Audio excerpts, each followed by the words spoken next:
Good morning, student. How are you? I hope all of you will be fine.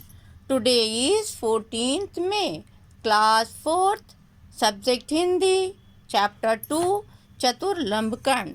बच्चों, आप जानते हैं सुंदरबन एक तालाब के किनारे में सुंदरवन में एक तालाब के किनारे बहुत सारे खरगोश रहते थे और एक दिन वहाँ पे एक हाथियों का झुंड आ गया, जिससे बहुत सारे खरगोश उनके पैर के नीचे आकर ज़ख्मी हो गए थे और बहुतों ने तो अपनी जान गंवा दी थी। लेकिन पता है, इससे छुटकारा पाने के लिए लंबकर्ण ने एक अच्छा उपाय निकाला और क्या किया, वो एक टीले पे चढ़ गया और चढ़कर उसने आवाज़ लगाई, चतुर्दत्त, तुम्हें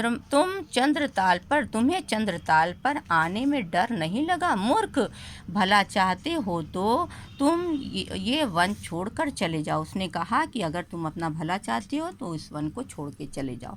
अब आज आगे की कहानी में पढ़ती हूँ। एक खरगोश के मुंह से अपने लिए मूर्ख शब्द सुनकर चतुर्दत्त को बहुत क्रोध आया और अपने लिए इतना बड़ा हाथी जो है वो छोटे से खरगोश से अपने लिए मूर्ख शब्द सुनकर उसको बड़ा क्रोध आया कि इतना छोटा सा खरगोश और मुझे मूर्ख कह रहा है। वाह भाई वाह, भला कोई साधारण खरगोश किसी हाथी को मूर्ख कैसे कह सकता है। उसने कहा कि भला कोई खरगोश जो है, जो इतना बड़ा हाथी है, उसको मूर्ख कैसे कह सकता। उसको बड़ा क्रोध आया और उसने क्रोध से चिंगाड़ते हुए पूछा, कौन हो तुम? उसने पूछा कि तुम कौन हो? खरगोश ने कहा, मैं चंद्रमा का दूत हूँ। खरगोश ने कहा, मैं चंद्रमा का दूत हूँ और मेरा नाम क्या है? लंबकर्ण है। उसने अपना नाम बताया कि मेरा नाम लंबकर्ण है, मैं चंद्रमा का दूत हूँ और चंद्रमा ने तुम्हें समझाने के लिए मुझे यहाँ भेजा है। और मैं क्या कर रहा हूँ? क्या चंद्रमा ने तुम्हें समझाने के लिए यहाँ भेजा है कि तुम यहाँ पे क्यों आए हो, क्या कर रहे हो, जो कर रहे हो वो अच्छा नहीं कर रहे हो। जब उसने सोचा तो उसको बड़ी हैरत हुई, हाथी को बहुत हैरत हुई कि अरे, ये चंद्रमा का दूत बोल रहा है। अच्छा, क्या कहा है चंद्रमा ने? चतुर्दत्त ने बड़े धीमे स्वर में लंबकर्ण से पूछा और चतुर्दत्त ने बड़े धीमे स्वर में लंबकर्ण से पूछा कि चंद्रमा ने क्या कहा है, तुमने आज अपने साथियों के साथ मेरे तालाब पर आकर मेरे बहुत सारे निर्दोष खरगोशों को मार डाला। उसने कहा, किसने कहा? लंबकर्ण ने कहा कि तुमने यहाँ तालाब पर आके मेरे बहुत सारे निर्दोष खरगोश जो थे, जिन्होंने तुम्हारा कुछ भी नहीं किया था, उनके तुमने प्राण ले लिए और बहुतों को ज़ख्मी कर दिया। मेरी प्रजा के साथ ऐसी हरकत करके तुमने ठीक नहीं किया। उसने कहा, हम लोगों के साथ तुमने ऐसा करके अच्छा नहीं किया है, बहुत बुरा किया है, हम लोगों को बहुत दुख दिया है तुमने।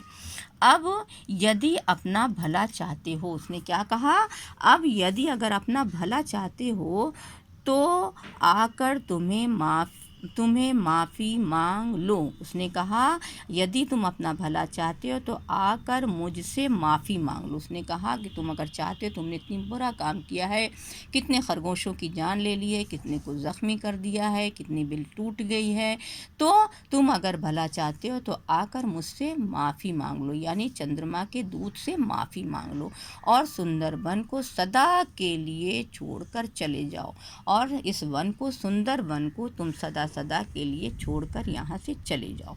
लंबकर्ण की बात सुनकर चतुर्दत्त डर के मारे थर थर काँपने लगा और लंबकर्ण की ये बात सुनकर कि मुझे चंद्रमा से माफ़ी मांगनी होगी, हम माफ़ी मांगेंगे, और वो थर थर डर के मारे काँपने लगा और बोला, कहाँ है महाराज चंद्र? उसने पूछा कि ठीक है, मैं माफ़ी तो मांग लूँगा, लेकिन महाराज चंद्र कहाँ है? वो क्या करेंगे?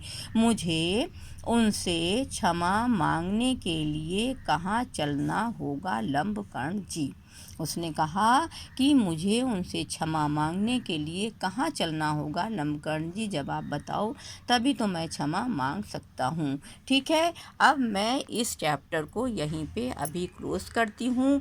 आगे की कहानी मैं बाद में आपको बताऊँगी। आप इस कहानी को फिर से दोबारा से रीड करोगे, इसकी मात्राओं पे ध्यान करोगे, कहानी से क्या शिक्षा मिलती है इसको जानोगे इत्यादि। और बच्चों, एक ज़रूरी बात यह है कि स्टेशनरी की दुकानें खुल गई हैं। आप सभी लोग जाके जल्द से जल्द अपनी किताब और कॉपियों को ले लीजिए। बुक्स और कॉपी लेने के बाद अब अपना होमवर्क आप अपने फेयर कॉपी पे करोगे। Okay, thank you.